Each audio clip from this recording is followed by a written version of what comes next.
예수 그리스도의 평화가 이 시간 우리 가운데 풍성히 임하시기를 간절히 기원합니다. 지난 가을에 여의도에 있는 권사님 댁을 신방하고 식사를 위해서 한 식당으로 가게 되었습니다. 맛집으로 많이 알려진 식당이었는데요, 들어가는 문 옆에 눈에 잘 띄는 곳에 이러한 액자가 걸려 있었습니다. 맨 위에 글자가 히브리어로 샬롬입니다. 오른쪽에서 왼쪽으로 읽는데요, 샬롬은 평화를 뜻합니다. 여기 들어오는 모든 이에게 평화. 맨 밑에 교회 이름이 혹시 보이시는지요? 감리교회라서 더욱 반가웠습니다. 이처럼 평화를 뜻하는 샬롬이라는 말은 이제는 믿지 않는 이들에게도 낯설지 않을 그러한 용어가 되었습니다. 이와 더불어서 샬롬과 어원적으로 깊이 연관되어 있는 유명한 도시가 있습니다. 어느 도시일까요? 예루살렘입니다. 샬롬, 살렘, 발음이 비슷하지요? 예루살렘은 평화의 성읍이라는 뜻입니다. 따라서 예루살렘은 그 어느 도시보다 샬롬이라는 인사가 잘 어울려야 하는 곳입니다. 그러나 안타깝게도 예수님 당시에도 그러하지 못했고, 여전히 지금까지도 샬롬의 평화를 온전히 누리지 못하고 있습니다. 그렇다면 성경이 말하는 샬롬은 어떠한 평화를 뜻하는 것일까요?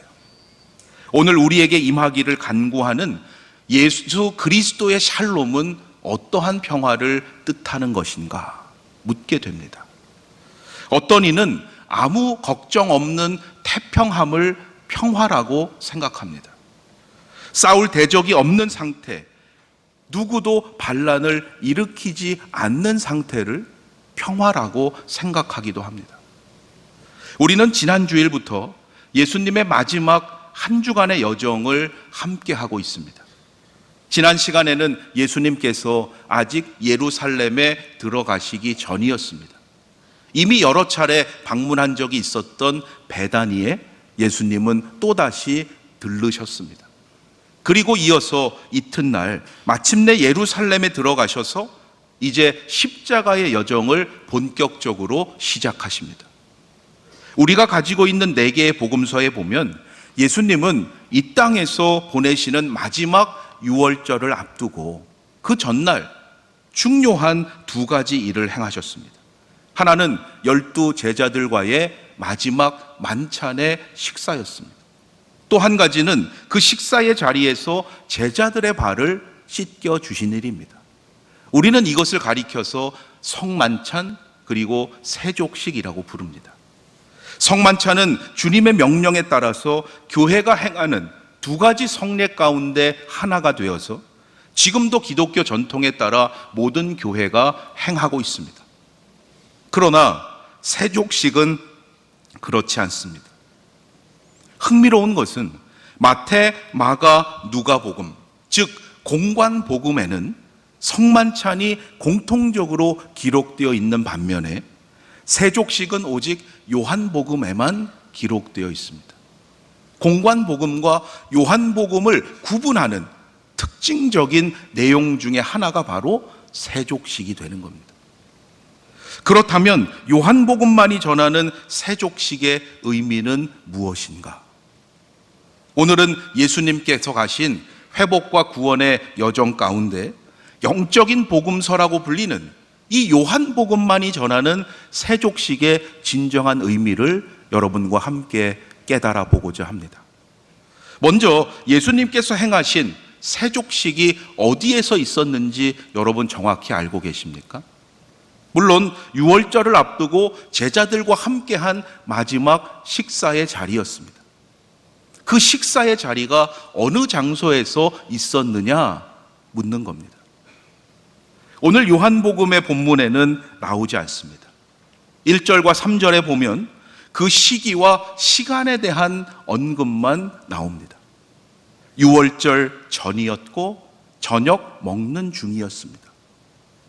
왜 장소에 대한 언급이 없을까요? 장소에 대한 관심이 없어서라기보다는 이미 다른 복음서에 그 장소에 대한 설명이 너무나도 자세히 들어있기 때문이에요. 마태, 마가, 누가복음 모두에는 예수님께서 유월절을 준비하도록 제자들을 시키셔서 명하신 내용이 자세히 들어있습니다. 제자들 중에 두 사람을 먼저 보내십니다. 유월절을 지낼 장소와 음식을 준비하도록 명하시는 거죠. 성내에 들어가면 물 한 동이를 가지고 가는 사람을 만날 것이다. 그러면 그를 따라가서 그 집주인에게 선생님이 제자들과 함께 유월절을 보내실 것이라고 말하라는 거예요. 그리고는 예수님께서 뭐라고 하셨습니까? 마가와 누가복음에 공통적으로 이렇게 기록하고 있어요. 그리하면 자리를 펴고 준비한 큰 다락방을 보여줄 것이다. 그리하면 그가 자리를 마련한 큰 다락방을 보일 것이다. 그 집주인이 큰 다락방을 보여주고 그곳에서 준비하도록 할 것이라는 것까지 예수님이 알려주신 거예요. 여러분, 다락방 하면 어떤 이미지가 생각나십니까? 다락방 하면 어떤 생각이 먼저 드십니까? 예수님께서 제자들과 마지막으로 나누셨던 유월절 식사의 장소는 다락방이었어요. 그런데 이 다락방은 제자들이 알아서 그들이 임의대로 준비한 장소가 아니라 이처럼 예수님께서 하나하나 명하셔서 특별하게 예비하시고 준비하도록 하신 장소였다는 거예요. 그만큼 중요한 의미가 있었기 때문이에요. 왜 다락방일까? 우리는 먼저 그 장소에 대해서 보다 관심해야 됩니다. 당시 팔레스타인 지역의 다락방은 우리의 주택 문화에서의 다락방과는 달랐습니다. 우리의 다락방은 전통적으로 부엌 위에 2층 형식처럼 만들어서 대개 그곳에 물건을 넣어두는 곳으로 사용을 하죠. 그래서 다락방 하면 사방이 막혀 있고 출입문은 방으로 하나만 있는 그러한 형태를 생각하게 됩니다.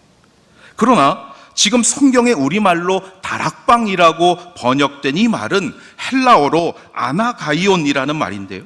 이것은 사방이 막혀 있는 방이 아니라 사방이 터져 있는 윗방을 의미합니다. 특별히 땅에 닿아 있는 공간이 아니라 땅 위에 있는 공간. 건물로 보면 가장 높은 곳에 하늘을 바라볼 수 있는 땅 위의 공간이 바로 아나가이온이었습니다. 예수님께서 제자들에게 그러한 윗방, 땅 위의 공간을 준비하라 명하셨던 거예요. 여비가 부족해서 잘 따져보고 가성비 좋은 곳으로 준비하라고 하신 것이 결코 아닙니다. 이제는 세상을 떠나서 하늘 아버지께로 돌아가실 때가 이르렀음을 아셨기 때문이에요. 앞서 보았던 1절과 3절 말씀에 보면 그것이 반복되어서 강조되고 있습니다. 세상을 떠나 아버지께로 돌아가실 때가 이른 줄 아셨기 때문이에요. 하나님께로부터 오셨다가 하나님께로 돌아가실 것을 아셨기 때문에 그 아나가이온 땅 위의 공간을 마련하라고 하신 거예요. 그런데 그 자리에 모이게 된 제자들은 어떠한 생각이었겠습니까? 때가 이른 줄 아시고 끝까지 그들을 사랑하시고자 그 다락방을 준비하시는 예수님의 마음을 제자들은 깨닫지 못했어요. 예수님께서 선포하신 하나님 나라에 관심하기보다는 여전히 이 세상에서 더 높은 자리를 얻고자 하는 일에 관심하고 있었습니다. 예수님을 따르겠다고 말은 하면서도 예수님의 좌편과 우편에 앉고자 했어요. 이러한 제자들 가운데 빠질 수 없는 사람이 가룟 유다죠. 그래서 2절 말씀에 보면 그는 이미 예수님을 팔고자 하는 마음을 먹었다고 전하고 있어요. 마귀가 벌써 시몬의 아들 가룟 유다의 마음에 예수를 팔려는 생각을 넣었더라. 이미 그 마지막 만찬의 자리에 오기 전부터 예수님을 팔려는 마음이 있었다는 거예요. 여러분, 적어도 언제부터였겠습니까? 판다라는 이 말에 여러분 떠오르시는 것이 있죠. 그가 예수님을 팔려는 의도는 적어도 우리가 지난 시간에 살펴본 대로 예수님의 발에 향유를 부었던 마리아를 책망할 때부터였어요. 그 향유를 팔아 가난한 자에게 주지 않느냐. 이때부터 자명했던 거예요. 자신의 유익을 위해서라면 예수님께 드려야 할 향유도 팔고, 자신의 바람대로 되지 않는다면 심지어 예수님도 팔고자 하는 그 유다의 마음이 그 거룩한 식탁의 자리에서 더욱 분명하게 드러나고 있는 거예요. 유다는 하늘을 바라보면서 예수님과 나누는 그 거룩한 식탁의 자리, 아나가이온의 끝까지 함께하지 않습니다. 이미 땅 위의 장소인 다락방을 그 밤에 빠져나갈 계획을 세우고 왔어요. 이러한 제자들의 마음과 계획을 다 아시면서도 예수님은 끝까지 그 마지막 식사의 자리에 함께하고 계시는 거예요. 향유의 가격이 300데나리온이었는데 그 향유만도 못한 종의 몸값 은 30, 그 값에 팔려 가실 것을 아시면서도 그러한 유다의 모든 모습까지도 다 품으시고 예수님은 제자들을 끝까지 사랑하시기 위해서 그 자리를 지키고 계시는 거예요. 오늘의 본문 첫 구절에서 요한복음의 저자는 예수님의 십자가를 향한 여정을 이렇게 시작하고 있습니다. 6월절 전에 예수께서 자기가 세상을 떠나 아버지께로 돌아가실 때가 이른 줄 아시고 세상에 있는 자기 사람들을 사랑하시되 끝까지 사랑하시니라. 아멘. 사랑하시되 끝까지 사랑하시니라, 이 말에 바로 예수 그리스도의 십자가의 의미가 들어있는 거예요. 십자가는 우리를 향하신 하나님의 사랑, 사랑하시되 끝까지 사랑하시는 바로 그 하나님을 증거하는 거예요. 예수님께서 달리실 십자가에 대한 정의가 바로 여기에 나타나 있습니다. 끝까지의 사랑, 결코 포기하지 않는 끝까지의 사랑이 바로 십자가의 사랑입니다. 이제 그 사랑을 예수님은 제자들에게 친히 보여주시고자 하는 거예요. 제자들의 발을 한 사람 한 사람씩 전부 다 씻겨주십니다. 여러분, 이 세족식이 언제 있었다고 했습니까? 저녁 먹기 전입니까? 저녁 먹고 나서입니까? 정신 잘 차리셔야 돼요. 두 가지 다 아니에요. 저녁 먹는 중이라 그랬어요. 예나 지금이나 동서고금을 막론하고 식사 중간에 일어나서 발을 씻는 일은 없습니다. 여러분, 요한이 그냥 기록한 게 아니에요. 저녁 먹는 중이라는 특별한 의미를 보여주고자 하는 거예요. 여기에는 예수님의 중요한 의도가 있는 일종의 예언자적인 상징 행동이라는 것을 나타내고 있는 거예요.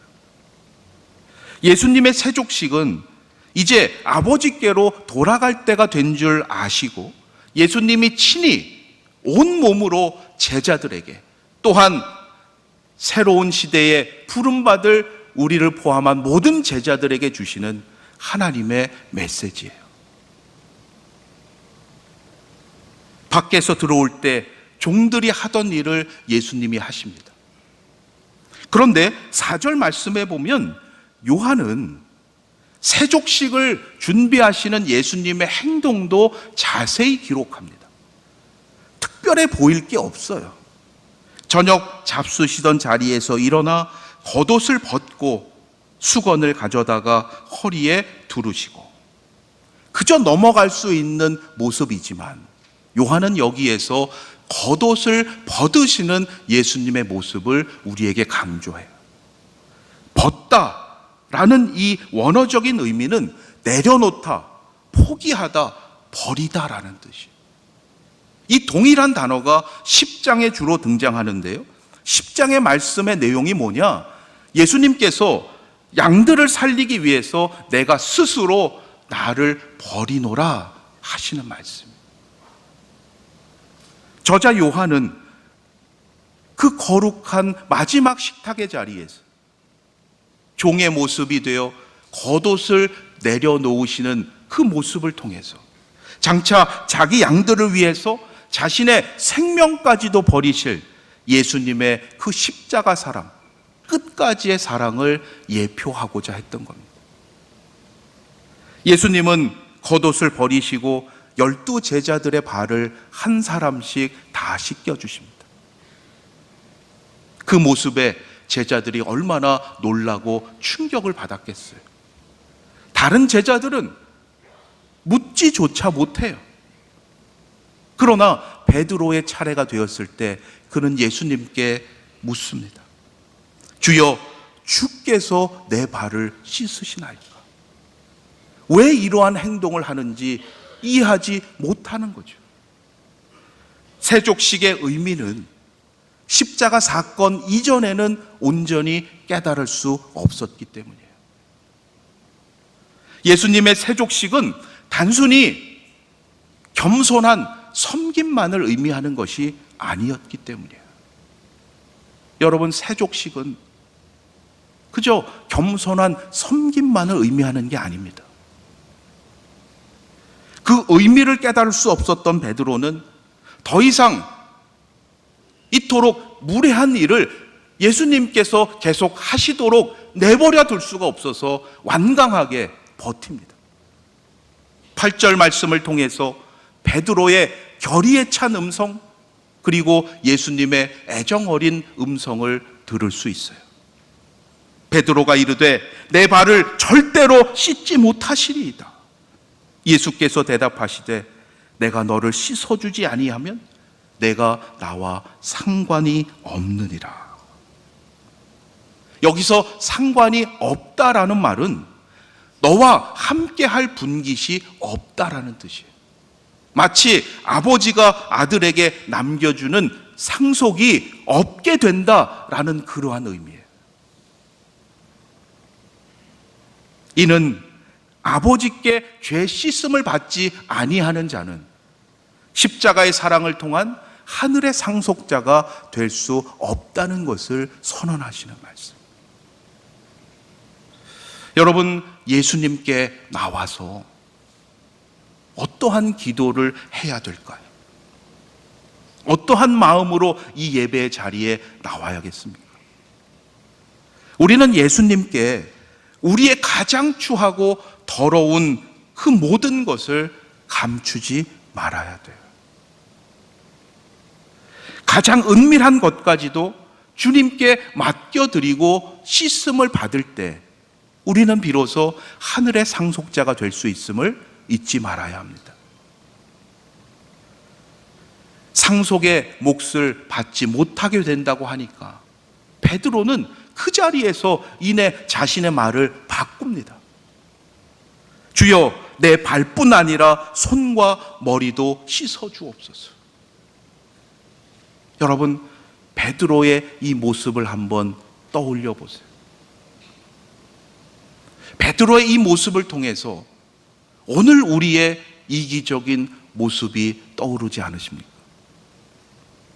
끝까지 사랑하시기 위해서 십자가를 지시는 예수 그리스도를 믿는다고 하면서도 우리는 여전히 그저 나만을 위한 신앙생활을 하고 있지 않습니까? 예수님은 제자들의 발을 다 씻어주신 후에 이 세족식의 의미를 설명해 주세요. 내가 주와 또는 선생이 되어 너희 발을 씻었으니 너희도 서로 발을 씻어주는 것이 옳으니라. 내가 너희에게 행한 것 같이 너희도 행하게 하려 하여 본을 보였노라. 여러분, 세족식은 제자들 사이에 서로의 발을 씻어주라는 명령이신 거예요. 주님의 제자들은 이제 스승의 발이 아니라 서로의 발을 씻어주어야 합니다. 예수님께서 종의 모습으로 제자들의 발을 씻기신 것은 예수님의 본을 따라서 서로를 존중하며 서로의 발을 씻어주라는 말씀이에요. 발은 우리의 머리와 가슴으로부터 가장 먼 곳에 존재합니다. 이성적인 신앙을 가진 자든지 열성적인 신앙을 가진 자든지 믿음의 공동체 안에서 서로를 존중하며 예수님께 받은 사랑과 은혜를 가지고 각자에게 맡겨주신 사명을 충실히 감당하고 그것을 함께 협력하는 것이 바로 십자가의 정신이라는 거예요. 서로에게 보여주기 힘든 지저분한 발을 기꺼이 내어 보일 수 있어야 합니다. 여러분, 우리 공동체 안에서 그렇게 하실 수 있습니까? 그때 예수 그리스도의 평화가 임하게 되는 거예요. 그것을 보고도 함부로 정죄하지 않고 도리어 사랑으로 돌보고 섬길 수 있을 때 비로소 우리 안에 예수 그리스도의 평화가 임하게 된다는 거예요. 예수님은 온 세상의 통치자로 이 땅에 오셨으면서도 힘으로 억압하지 않으셨어요. 하나님의 나라는 힘으로 다스리고 군림하는 나라가 아니기 때문입니다. 예수님의 평화는 사랑의 평화요, 용서의 평화입니다. 그것이 어떻게 이루어지느냐? 가장 높은 자가 가장 낮은 자리로 내려가 섬김으로써 그 평화는 이루어집니다. 가장 큰 심판을 할 수 있는 자격이 있는 분이 도리어 죄인을 위해서 자신의 목숨까지도 내어주심으로써 이루어지는 평화입니다. 교회는 우리가 대접받고자 나오는 곳이 되어서는 안 됩니다. 교회는 주님의 끝까지의 사랑에 감격해서 서로가 서로의 발을 씻어주는 곳이 되어야 합니다. 모든 것을 용서하고 모두와 끌어안을 수 있는 그러한 곳이 되어야 돼요. 그러할 때 교회를 통해서 분열과 갈등과 전쟁이 있는 이 땅에 예수 그리스도의 평화, 샬롬이 임하게 될 것입니다. 멀리가 아니라 먼저 우리 교회에서부터 나는 마땅히 대접받아야 한다고 생각하는 분들이 이제는 가장 낮은 자리로 내려오게 되기를 바랍니다. 가장 대접받고 인정받는 분들이 가장 끝자리에 앉게 되는 교회가 되기를 바랍니다. 그러할 때 우리 교회가 진정 주님께서 다루시는 평화의 공동체가 되고 예수 그리스도의 십자가의 정신을 이어가는 성령의 공동체가 될 줄로 믿습니다. 그 믿음을 가지고 예수님께서 가셨던 회복과 구원의 여정에 끝까지 함께 하시는 우리 아연의 성도님들이 되시기를 주님의 이름으로 축원합니다. 기도드리겠습니다. 하나님, 저희들을 향하신 끝까지의 사랑을 다시금 깨닫게 하시니 감사합니다. 우리 교회가 주님의 사랑에 감격해서 서로의 발을 씻어주는 거룩한 성도들의 공동체가 되기를 원합니다. 예수님께서 보여주신 그 섬김의 본을 따라 사랑과 용서의 사명을 감당함으로 이 땅에 예수 그리스도의 평화를 이루어가는 아연의 성도들 되게 하여 주시옵소서. 우리 주 예수 그리스도의 이름으로 기도드립니다. 아멘.